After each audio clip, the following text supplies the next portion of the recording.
di mana sektor swasta memainkan peran yang besar. Justru kita perlu sektor swasta. Kita perlu mendukung peran sektor swasta. Kita butuh sektor swasta yang dinamis. Kita perlu pengusaha-pengusaha yang penuh dengan inovasi, penuh dengan inisiatif, penuh dengan inovasi, dan yang memiliki kemampuan manajerial yang baik dan handal.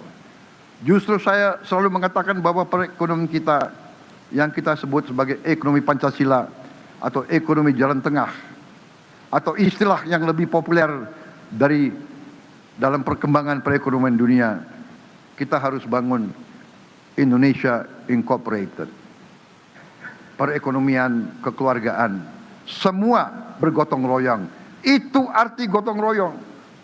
Yang kuat, maju, menarik yang lemah.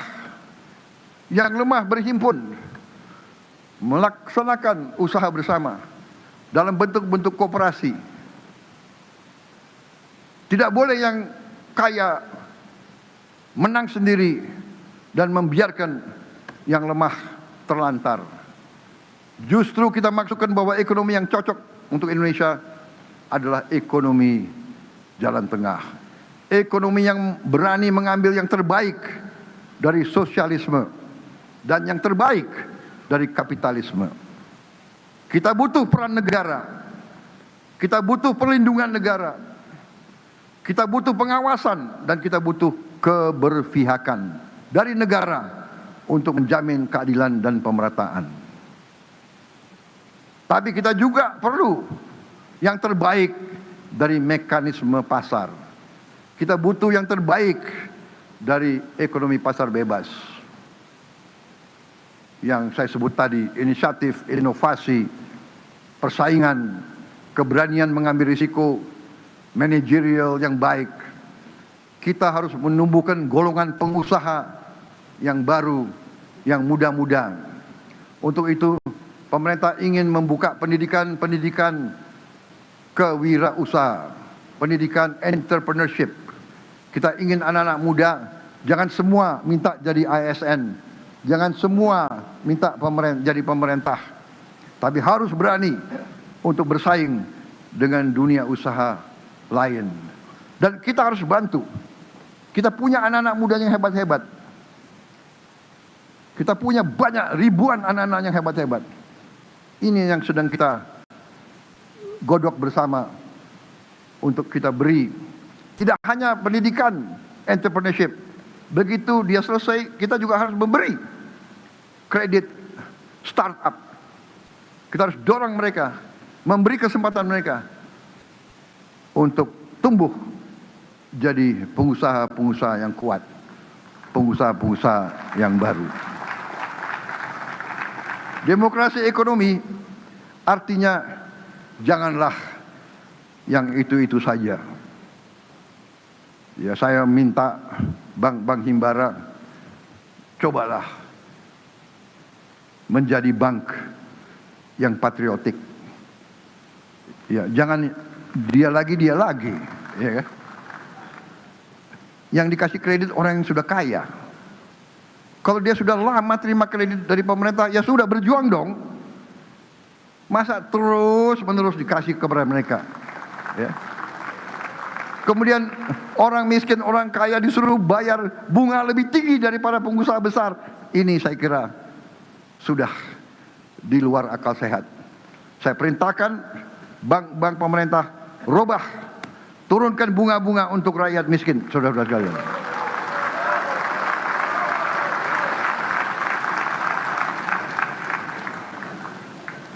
Harusnya yang besar-besar dengan kekuatan mereka, dia bisa dapat financing dari mana-mana. Kan harusnya begitu. Saudara-saudara sekalian, tapi sebaliknya, kita tidak boleh merasa bahwa negara akan berbuat semuanya.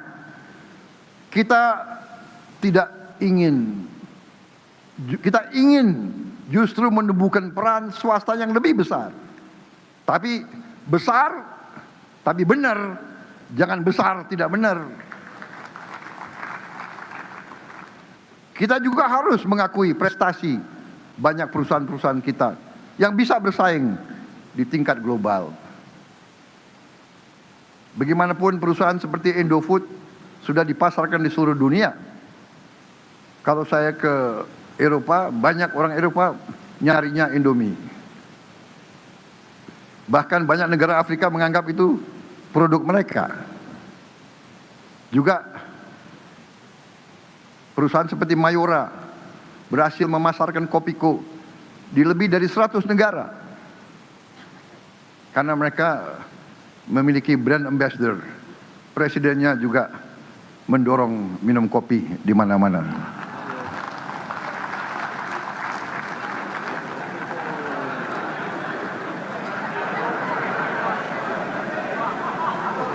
Tapi saya paham. Panitia penyelenggara DPR tahu kalau ada.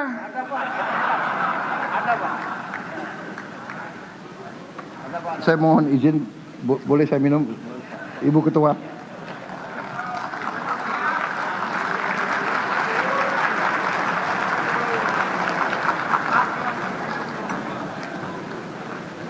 Kopiko sedang. Presidennya peminum kopi.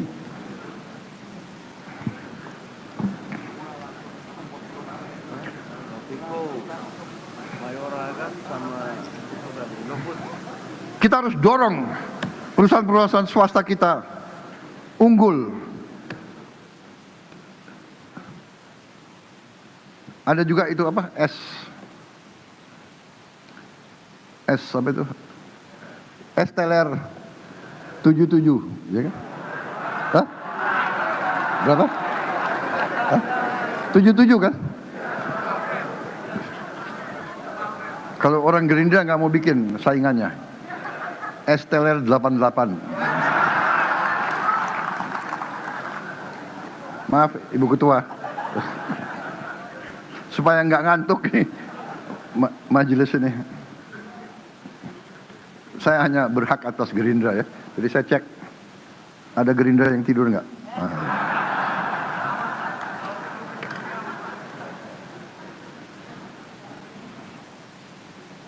Saudara-saudara sekalian, justru pemerintah harus perbaiki semua institusi kita supaya ada iklim usaha yang baik. Jangan pengusaha diperas terus. Jangan pengusaha diganggu. Kalau Malaysia bisa bikin izin dalam 2 minggu, kenapa kita izinnya 2 tahun? Memalukan. Dan kita jangan banyak inisiatif. Sudah perintah presiden, perintah menteri, di bawah bikin lagi dia. Diolah lagi. Peraturan menteri lah, peraturan teknis lah, rekomendasi lah. Akal-akalnya itu, saya ingatkan ya, semua menteri tertibkan birokrasimu ke bawah.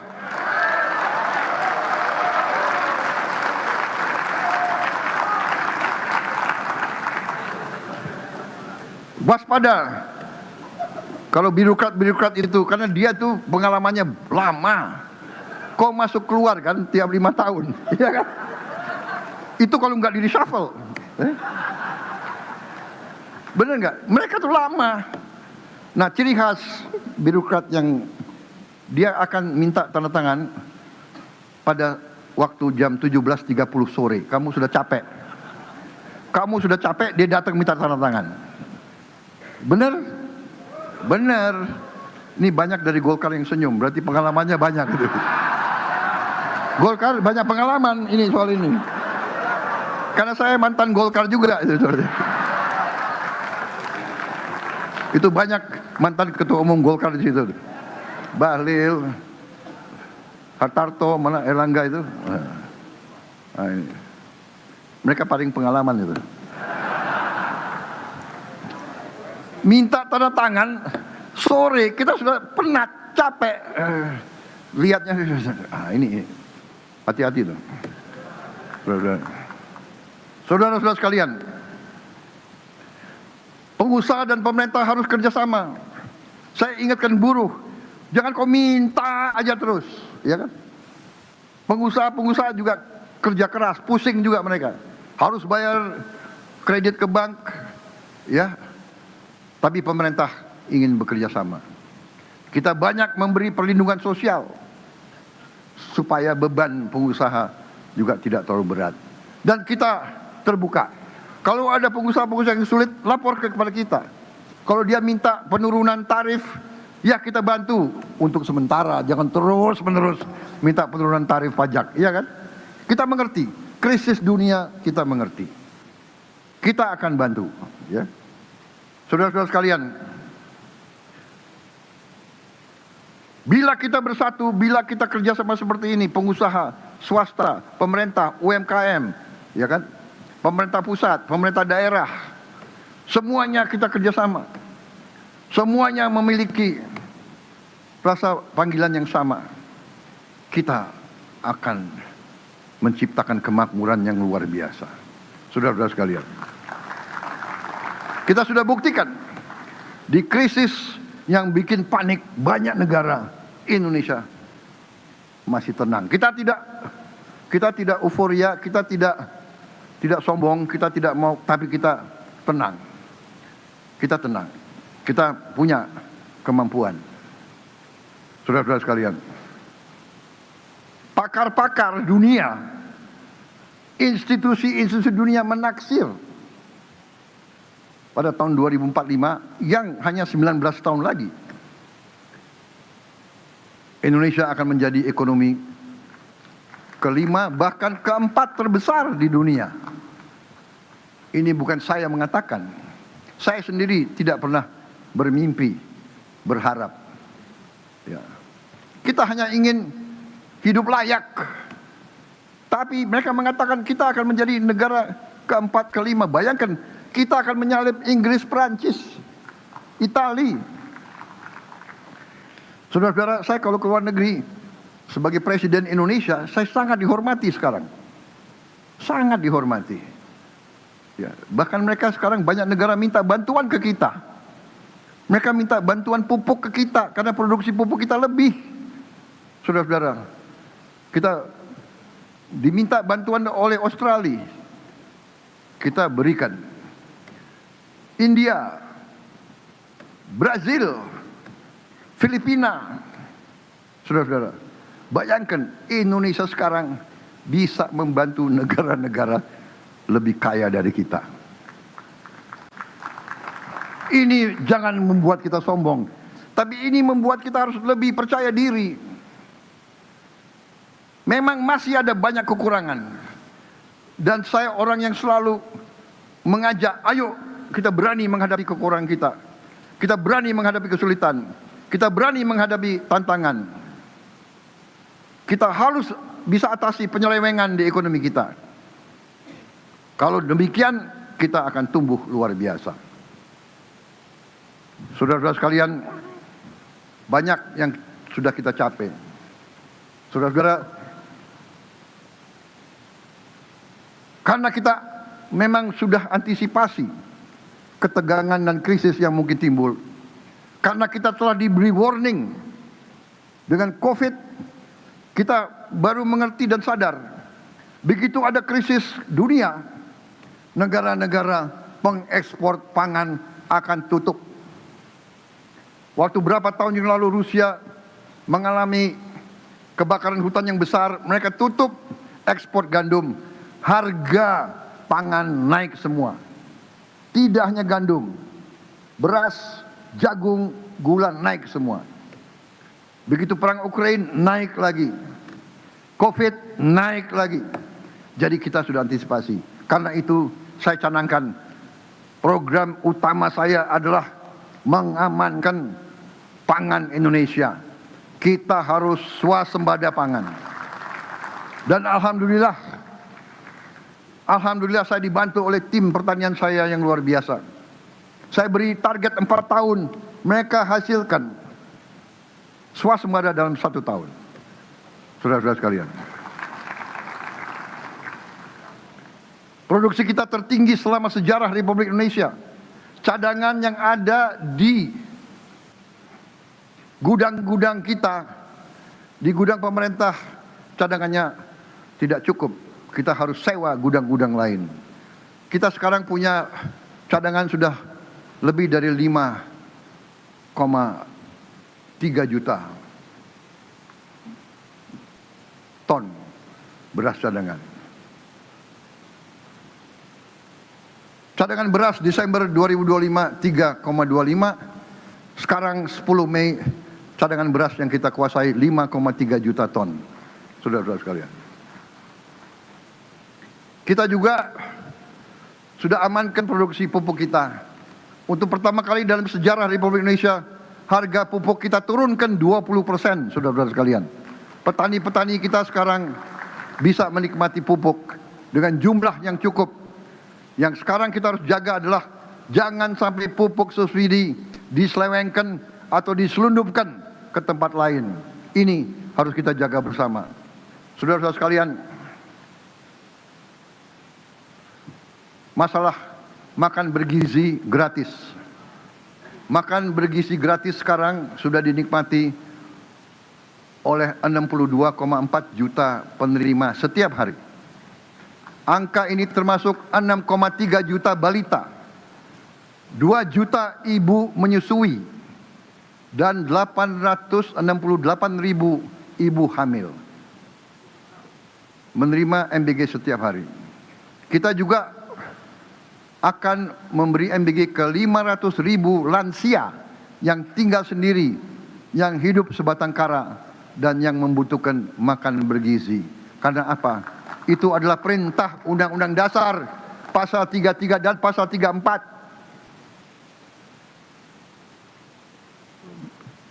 Bahwa kaum miskin harus diurus oleh negara.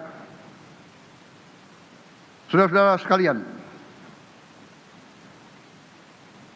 kita mengakui bahwa dalam pengelolaan MBG masih banyak kekurangan. Kita sudah tutup lebih dari 3.000 dapur. Saya sudah minta para pejabat dan saya persilakan anggota DPR, bupati, di mana-mana, silakan periksa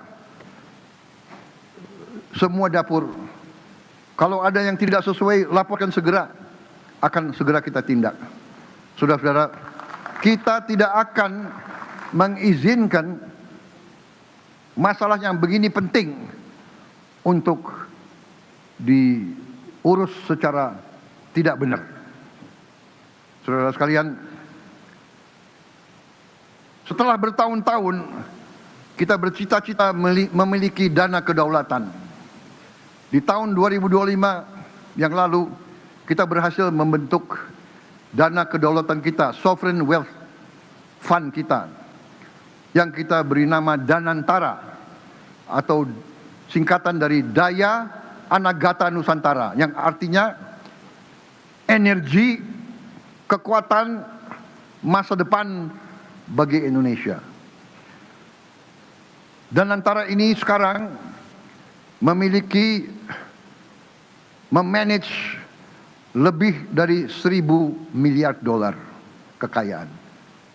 Dan kita menemukan terus kekayaan-kekayaan negara yang saya nggak mengerti. Mungkin disembunyikan atau diapakan oleh birokrat-birokrat itu. Kita terus menemukan tanah milik negara, aset milik negara, gedung milik negara, yang nilainya tidak sedikit. Tidak sedikit. Dan antara ternyata sudah dirasakan keampuhannya. Dan antara akan mempercepat pembiayaan pembangunan, khususnya investasi dan modal kerja untuk percepatan industrialisasi. Kita harus industrialisasi. Kita harus bikin mobil kita sendiri. Kita harus bikin motor kita sendiri. Kita harus bikin televisi, komputer, handphone kita sendiri. Kita tidak boleh hanya jadi pasar untuk bangsa lain. Dan kita akan lakukan. Saya sudah kumpulkan profesor-profesor kita. Saya sudah kumpulkan pakar-pakar kita. Saya katakan, pengabdianmu untuk bangsa, wujudkan hal ini. Tidak boleh kita menyerah. Tidak boleh kita rasa rendah diri. Saudara-saudara, dengan ini industrialisasi yang kita mulai dengan hilirisasi sumber daya alam kita. Kita tidak mau sumber daya alam kita gelondongan diekspor. Nikel sudah kita wajibkan diolah di sini. Boksit harus diolah di sini. Nanti turunan-turunan batu bara akan kita buat di sini. Penciptaan lapangan pekerjaan ini sangat penting. Dari pekerjaan meningkatkan daya beli rakyat. Dari MBG saja kita sudah buka 1,2 juta lapangan kerja baru di dapur-dapur. Dan kita pastikan pasar terjamin, off-take terjamin untuk puluhan juta petani kita, peternak kita, dan nelayan kita. Dari Menteri Investasi saya mendapat laporan telah tercipta 2,7 juta lapangan kerja baru hasil realisasi investasi dari dalam dan luar negeri di tahun 2025. Setiap koperasi desa dan koperasi kelurahan Merah Putih akan membuka lapangan kerja formal baru di desa-desa. Setiap koperasi butuh 17 pekerja. Artinya dari 1061 koperasi yang sudah operasional, kita telah buka 18.000 lapangan kerja baru yang hanya boleh diisi oleh warga desa setempat. Masih banyak lagi program-program pemerintah yang disusun oleh Kabinet Merah Putih untuk menciptakan lapangan kerja. Desa nelayan, rumah subsidi, kita telah susun dalam klaster program kerja prioritas nasional atau PKPN yang terdiri dari 60 program prioritas untuk dilaksanakan hingga tahun 2026. Saudara-saudara sekalian, kita butuh investasi dari luar, tapi kita tidak mau tergantung hanya investasi dari luar. Kita yakin bahwa kita bisa kerahkan kekuatan kita. Kita tidak boleh mengemis. Kita tidak boleh bertekuk lutut. Kita tidak boleh menghamba kepada bangsa lain. Kita adalah bangsa yang besar, bangsa yang berani, bangsa pejuang yang berhasil melawan dan mengusir kekuatan penjajah. Kita harus percaya diri. Kita harus percaya kepada kekuatan kita sendiri. Kita harus percaya kepada kepribadian kita sendiri, kepada budaya kita sendiri, kepada falsafah nenek moyang kita. Kita percaya kepada gotong royong. Kita percaya kepada saling mendukung dan saling membantu. Itu naluri kita, itu budaya kita, bukan saling membenci, bukan saling curiga, bukan saling caci maki, bukan saling menghantam. Itu bukan demokrasi kita. Mazhab ekonomi yang kita jalankan adalah mazhab ekonomi Pancasila. Ekonomi yang berketuhanan, ekonomi yang berkemanusiaan, ekonomi yang menjunjung tinggi persatuan nasional. Jangan kita ekonomi hanya mikirin daerah masing-masing. Ekonomi kita harus ekonomi kerakyatan, bukan ekonomi yang menindas dan membiarkan yang lemah terus lemah, yang miskin terus miskin. Ekonomi kita harus berkeadilan sosial. Ekonomi kita harus berpihak kepada rakyat Indonesia seluruhnya. Saudara-saudara sekalian, negara harus hadir. Negara harus menjaga keseimbangan. Negara harus memastikan pertumbuhan sekaligus pemerataan. Negara harus ambil inisiatif untuk bantu rakyat yang belum mampu, rakyat yang belum berdaya. Pemerintah harus ambil peranan. Amerika Serikat, Jepang, Tiongkok, Korea Selatan juga pernah menjalankan kebijakan-kebijakan strategis dengan peran negara yang kuat pada saat krisis, pada saat kesulitan ekonomi, dan pada saat mereka mulai industrialisasi. Saudara-saudara sekalian, tidak ada negara maju yang tidak unggul dalam memberikan pelayanan publik. Pemerintah harus menjadi pemerintah yang unggul, membantu swasta menciptakan lapangan kerja. Tidak ada negara yang maju kalau pemerintah yang lemah, birokrasi yang lemah.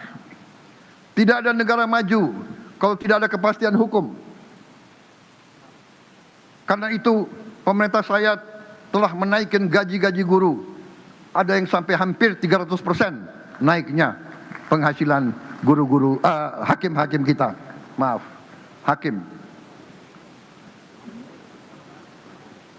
Saya sekarang karena mendapat laporan Ketua Mahkamah Agung kita penghasilannya lebih tinggi dari Ketua Mahkamah Agung Singapura.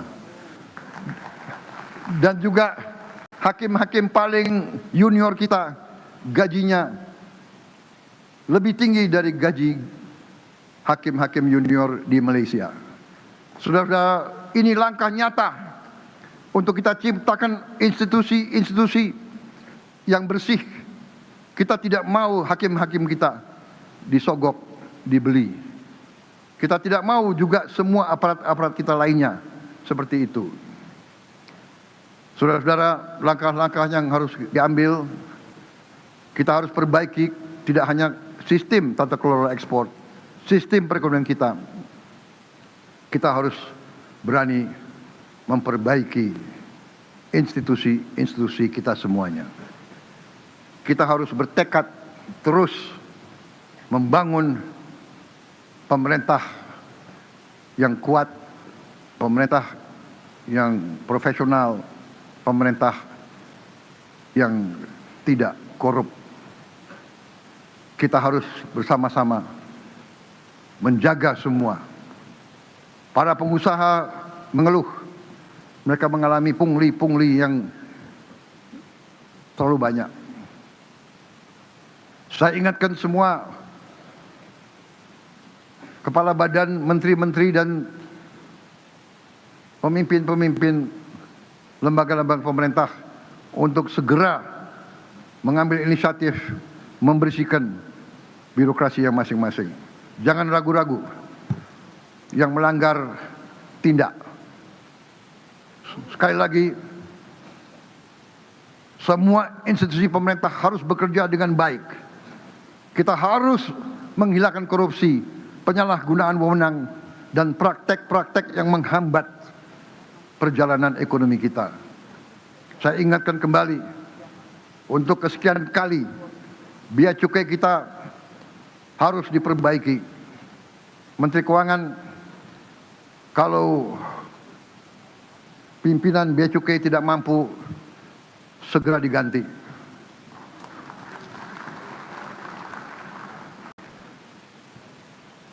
Bangsa dan rakyat menuntut pekerjaan yang cepat.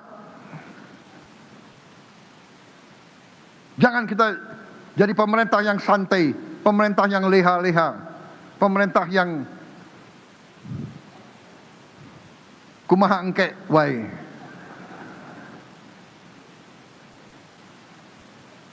Kita harus jadi pemerintah yang didorong oleh engke kumaha, bukan kumaha engke.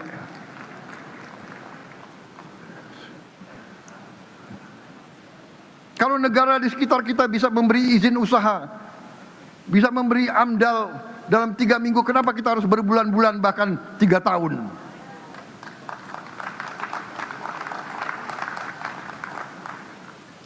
Tidak ada orang yang tidak bisa diganti. Rakyat menuntut pemerintah yang benar dan baik.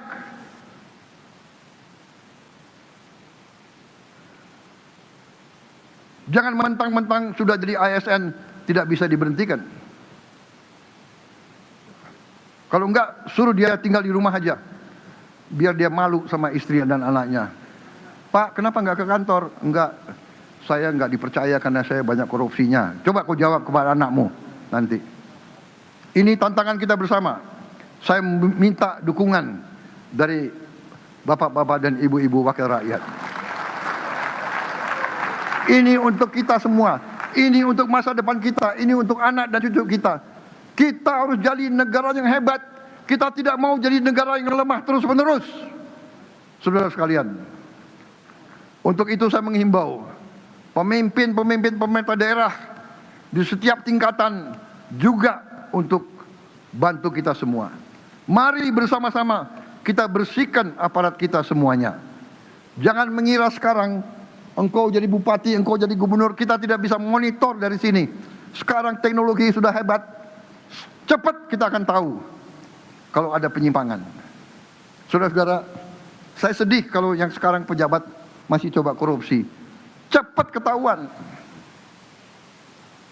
Sekarang ada teknologi, ya, ada radar, bisa kita pakai, kita bisa lihat bawah tanah. Jadi saudara-saudara yang punya bunker-bunker disembunyikan, nanti kita ketemu juga kekayaanmu. Saudara-saudara, saya akan menggunakan teknologi yang paling canggih. Teknologi pertahanan bisa mencari gudang senjata di bawah tanah.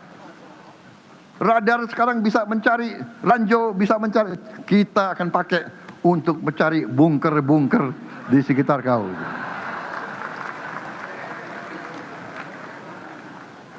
Jangan main-main sama teknologi. Iya kan? Mereka yang punya kebun-kebun luas dikira nggak akan ada pejabat yang bisa ngecek. Saudara-saudara, sekarang ada satelit. Nggak usah kita cek fisik, kita bisa foto. Tiap pohon kita bisa foto. Pohon per pohon kita bisa foto.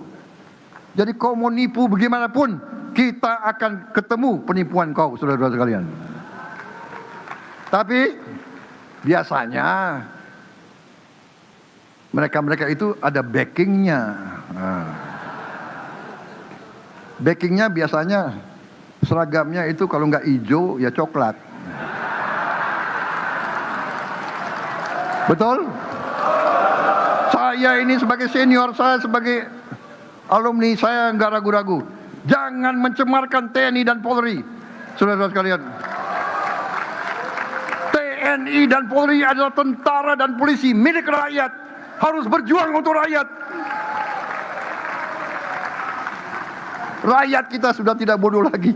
Rakyat kita sudah punya gadget semua. Saudara-saudara, kalau ada kelakuan aparat yang nggak beres, saya minta rakyat video, langsung video. Jangan kau ngelawan, jangan dilawan, video aja, lapor langsung ke saya, saudara-saudara sekalian. Ya.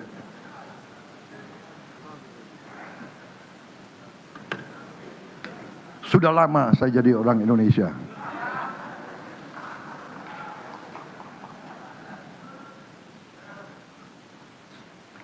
Saudara-saudara sekalian, saya yakin sebagian ASN kita baik, sebagian besar baik, yang tidak baik sedikit. Tapi nenek moyang kita sudah ingatkan, nila setitik merusak susu sebelanga. Yang sedikit itu yang harus kita tindak.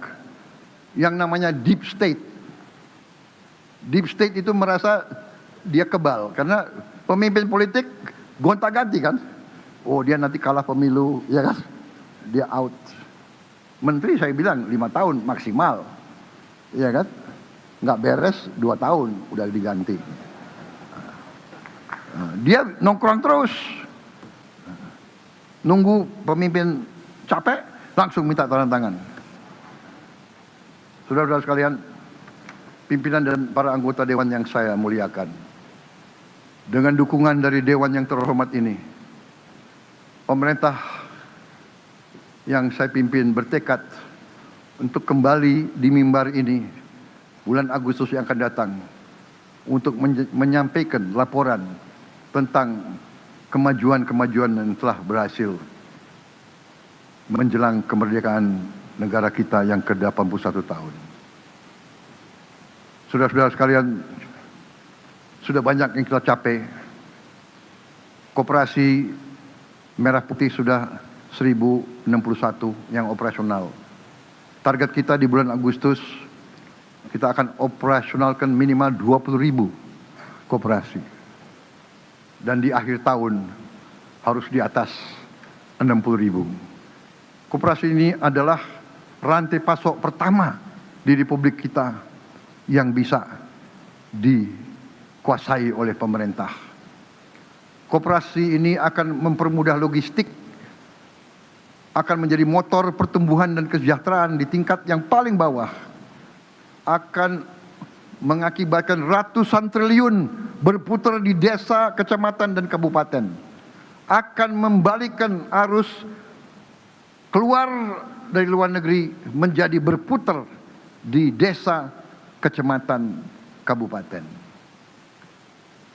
Untuk mengatasi krisis energi, kita sedang mempercepat produksi solar dari minyak kelapa sawit. Kita juga sedang mengkaji produksi bensin dari minyak kelapa sawit. Kita juga akan produksi solar dan gas dari batu bara. Kita juga bisa produksi energi untuk masak dengan sangat murah, dengan limbah-limbah dan batang-batang jagung. Produksi listrik dari tenaga surya akan kita percepat. Kita sudah canangkan akan membangun 100 gigawatt dari tenaga surya dalam 3 tahun ini. Kita padukan ini dengan konversi motor dan mobil, dari motor dan mobil BBM ke motor listrik. Insya Allah kita akan hilangkan ketergantungan kita kepada impor BBM, dan kita akan menghemat devisa kita yang sangat berharga. Saudara-saudara sekalian, terima kasih atas waktu yang diberikan kepada saya. Terima kasih atas kehormatan yang diberikan kepada saya. Sekali lagi, terima kasih atas kerjasama kita. Memang tidak semua partai di sini bagian dari pemerintah, dan saya hormati dan saya hargai itu. Demokrasi kita perlu check and balances. Saya paham dan saya mengerti bahwa PDIP berkorban untuk berada di luar pemerintah. Saya mengerti itu. Sebenarnya saya ingin ucapan terima kasih kepada PDIP.